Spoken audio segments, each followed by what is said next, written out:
McDuck! Oh! Gonna give this episode 2 sins right off the bat for not featuring fan favourite Launchpad McDuck, and 4 featuring... Webby. Why is this lamb out here on its own? Did it wander away from the flock? There, little one. Nothing to be afraid of. We find out later that this shepherd knows there is a hound roaming these fields at night, so why would he say this? Do you think the house you were born in will still be there, Uncle Scrooge? Oh, I think so. We see them staying in this house later on, so where was Scrooge planning to go if it hadn't still been there? Druids were an odd lot, very secret, kept to themselves. All aboard the Exposition Express! Welcome, strangers. But I'm not really a stranger. You are to him, Scrooge, if he doesn't know you. The Brady on the luck. That's a good one. The old McDuck estate, huh? Why is that a good one? McDuck! Oh, no! He just told you he was born in the McDuck estate. Why are you so surprised by his name? Also, we find out later that the reason he runs away is because the McDucks cursed this area with the hound. So wouldn't it make more sense for him to be angry at Scrooge rather than scared of him? I was but a lad of 6 when my family left bonny Scotland forever. Has the house just been empty all that time? Needless to say, I didn't have the carefree kind of childhood you boys enjoy. Look at all the toys! Webby waits for Scrooge to say this before shouting for maximum comedic irony. My old room. It's just as I remember it. Are you seriously telling me that in all the years since Scrooge's family left, not only has no one lived here, but no one has even been into the house and disturbed anything? Also, why didn't Scrooge take these toys with him when he left? Also, we find out later that a group of druids have been having secret meetings in the castle just across the river from here.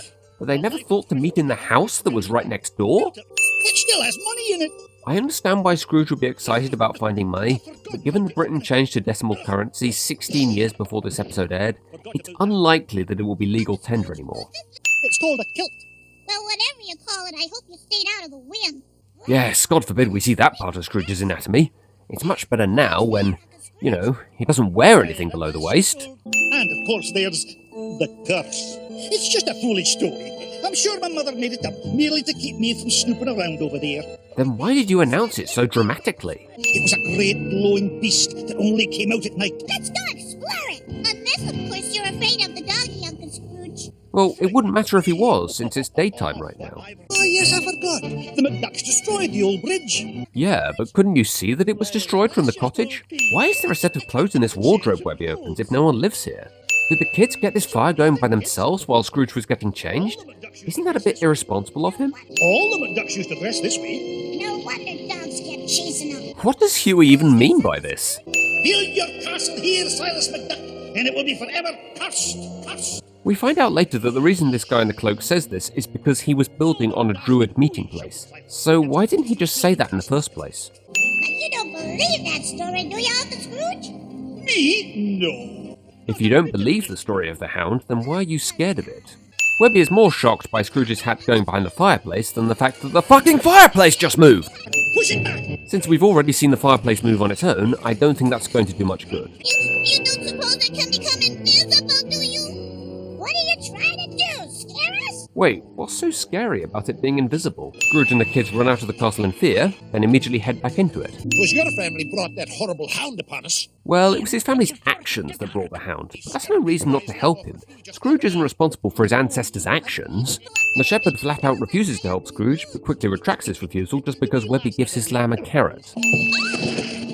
What did you say, Webby? She didn't say anything, she just gasped. Oh, this must be the way out. Oh, well, how convenient. Gee, this is even scarier than being in the dark. How exactly? This tunnel certainly doesn't look like it was part of the original castle. And you know this how, Scrooge?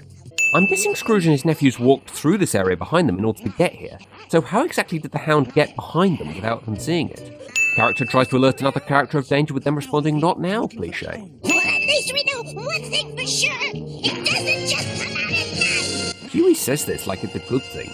Why don't Scrooge and his nephews question the fact that a ghost hound is able to eat? Sounds like puppies.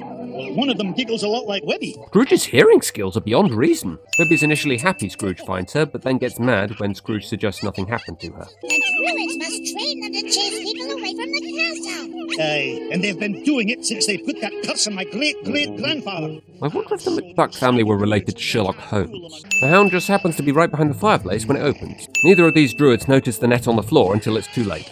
Three fully grown druids with a large dog see a single small boy as enough of a threat that they have to run upstairs to get him. Damn it, this dance between Scrooge and Webb is just so adorable that I have to take a sin off.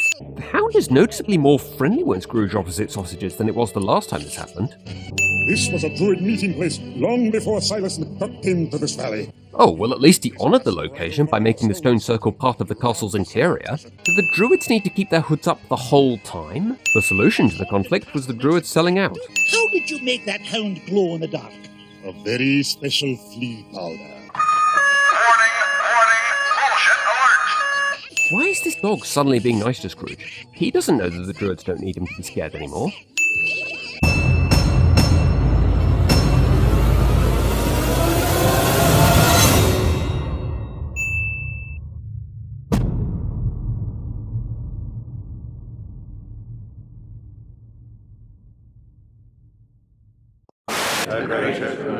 How can this be for the greater good? Shut it! Oh, thank goodness nothing happened to you. Tell me, he didn't just say that. I wonder where the hound is. Any man dies with a clean sword, I'll rape his fucking corpse!